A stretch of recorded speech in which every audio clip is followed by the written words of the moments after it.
Well, here we are. The day has come. It's the day after my 42nd birthday. Probably could have picked it on my birthday, but I waited till today, and the fruit, this is how I found it in the bag. So I'm just gonna gently try to remove this. I don't think there's anything to worry about. There's that. And we're gonna take this inside and get some better pictures of it. It's really big. I'm surprised by the size of it.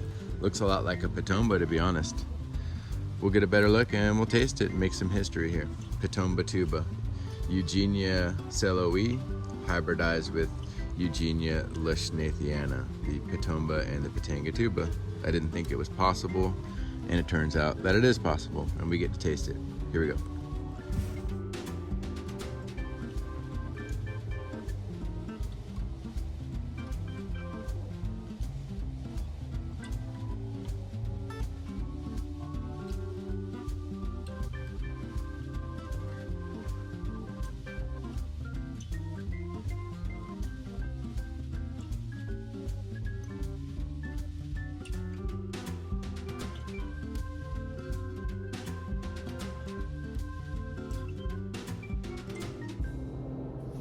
So I'm ready to taste this. I've got my custom made Flying Fox Fruits bench to sit on from Ray and Tanya. I want to say thanks a lot.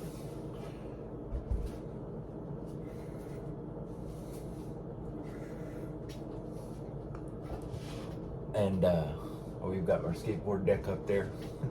That came from Woodchuck Laminates. I had those custom made. But besides that, we have this new fruit. I think we should go ahead and talk about what it smells like. You know what? It smells exactly like a Pitomba. It has this perfumey flavor. It doesn't have the same color as a Pitomba. It's got a little more shine to it than I remember a Pitomba having. It's a little more translucent. I'm impressed that it looks and smells like a Pitomba, because the other hybrid I saw that my friend ate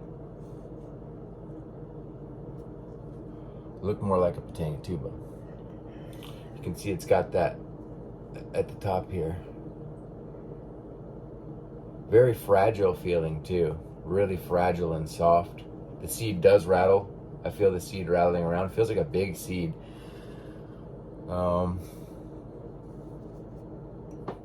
Just really excited to taste this and give an honest review. I think it's going to taste really good just based on the way it smells. It smells incredible. So I'm going to cut the fruit in half, take some pictures, go ahead and taste it.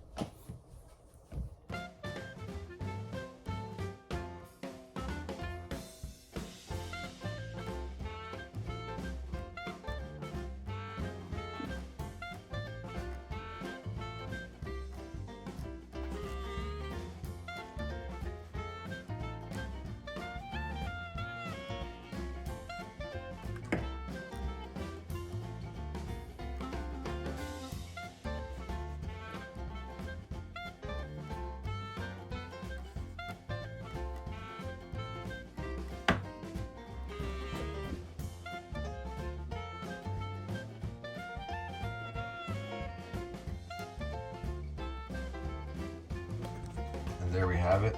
There we have it. Fruit cut open. Two seeds look a lot like Pitangatuba, Pitomba seeds. Big hollow cavity. Really surprised by how big and hollow the cavity is, which is the same thing that happened with the other guy's fruit. He had one that looked more like a Pitangatuba, big hollow cavity, just one seed in his fruit. Smells very aromatic, a lot like a Pitomba. So I'm gonna go ahead and taste this.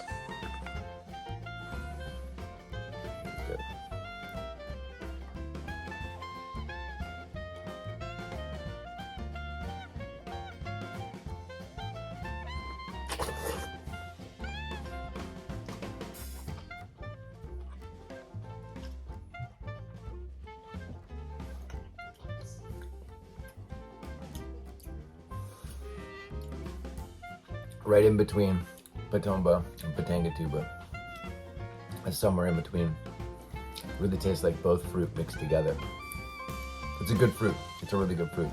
If you like Pitomba, You like Pitangatuba? You'll like this fruit, for sure. And now, it's not the sweetest fruit, not the most sour fruit either, and definitely, the one big thing I'll say, the latex, definitely reduced. We gotta try one more piece of that. It definitely has the Pitomba thing going on. No corned beef. I didn't get the corned beef flavor. Pitangatuba a lot.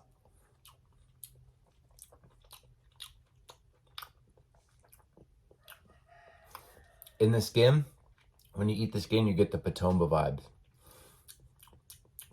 That's a good fruit.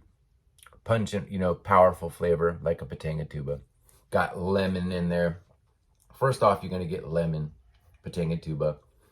But then the skin is Pitomba. Little bit of latex, not as much as in a Pitangatuba. Incredible flavors though. Really like that.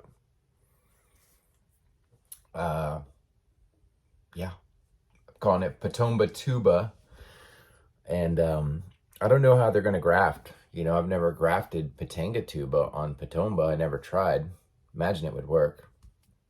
And I wonder what the seeds are going to come up with. Like, you know, and then, okay, this is a hybrid and it's making seeds. And the seeds come up, and if they're stable, are the Pitangatuba and the Pitomba really the same species? Or, you know, it's just really confusing.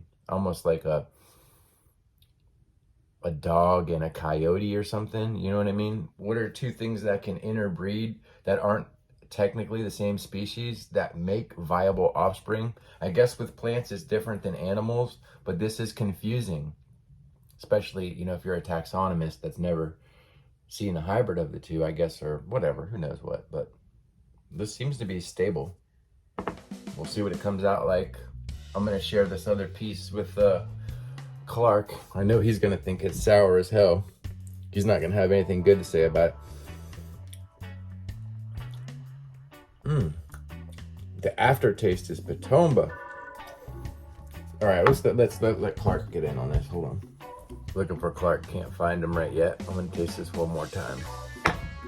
This time, see if I can peel the skin off.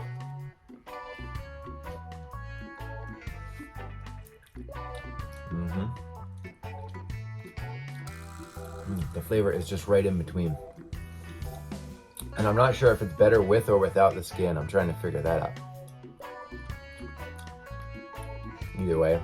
Oh no, there's some bitterness in the skin actually, just a little bit of that. It's like a Pitomba. A Pitomba has a kind of a bittersweet flavor sometimes. This is a very good fruit, especially on second tasting. You know, first time you're kind of overwhelmed, but maybe a little better with or without the skin, depending on your preference. The skin slips right off.